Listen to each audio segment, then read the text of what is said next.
농민수당이 이제 전국구 정책으로 자리 잡았습니다. 도 단위 광역자치단체 모두 농민수당 또는 유사한 제도를 도입해 수당을 지급했거나 지급을 앞두고 있는 건데요.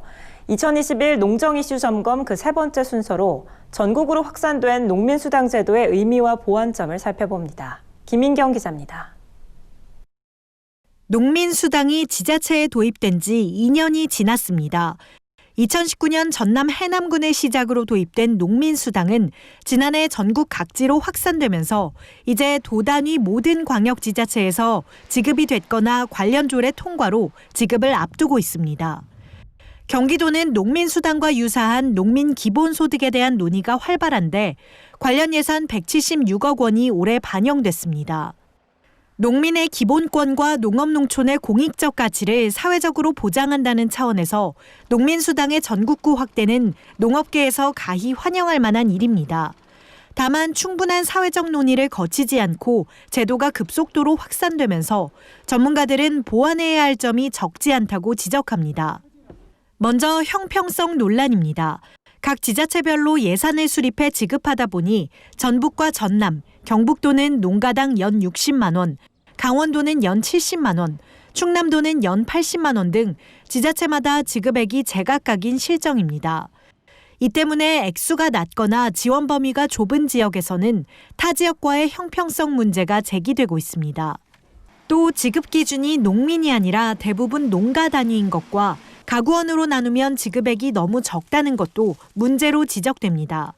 예컨대 연 60만 원이 지급되는 지자체의 경우 월별로 따지면 5만 원 수준인 건데 한 가구당 농민이 2명일 경우 1명이 손에 쥐는 수당은 한 달에 2만 5천 원에 불과한 겁니다. 농민수당이 아니라 농가수당이 되었다. 그래서 여성농민, 청년 귀농자라든지 이런 사람들에게 돌아갈 수가 없다. 수가 너무 작고 이거를 더 증가시키기는 현실적으로 어렵다. 그런 문제가 있죠. 이 때문에 중앙정부 차원의 국고 지원이 필요하다는 게 전문가들의 의견입니다.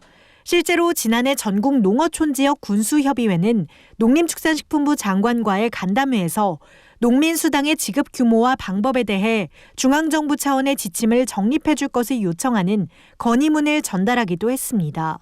중앙정부의 지원이 분명히 필요하다고 생각이 되거든요. 지자체와 함께 매칭 사업이 될 수도 있고 자체 사업으로 운영이 되면서 여러 가지 운영비라거나 그런 것을 중앙정부가 지원할 수도 있고 많은 여러 가지가 좀 있다고 생각이 돼요. 농민수당 제도의 목적이 정부의 공익직불제와 중첩되는 점도 앞으로 풀어야 할 과제입니다. 한국지방행정연구원은 농민수당이 지방재정에 미치는 영향 보고서를 통해 공익직불제와 동시에 농민수당을 지급하면 다른 사회수당과 괴리가 생길 수 있다고 지적했습니다. 똑같이 농업농촌의 공적 가치를 가지고 공익형 직불제를 만들었어요. 이것은 아마 충돌이 돼요. 똑같은 거기 때문에. 이에 대해 일각에서는 농민 기본소득이 대안이 될 수 있다는 주장도 나옵니다. 농민 기본소득은 농가가 아닌 농민 개개인에게 조건 없이 지급한다는 점에서 농민수당과 다른데 앞으로 직불제 확대 과정에서 농민수당과의 통합 논의가 나올 경우 농민 기본소득을 새롭게 도입할 만하다는 설명입니다. 지금 이 시간에도 농민들의 생존권은 위협받고 있습니다. RCEP 등 이른바 메가 FTA가 추진되면서 농산물 시장 개방은 가속화하고 있지만 농업소득은 20년째 제자리 걸음인 실정입니다. 농촌 고령화는 심해지고 농업인 숫자는 지속적으로 줄어드는 상황에서 앞으로 농민수당이 농업인 육성의 출발점으로 역할을 톡톡히 해내길 기대해 봅니다. NBS 뉴스 김인경입니다.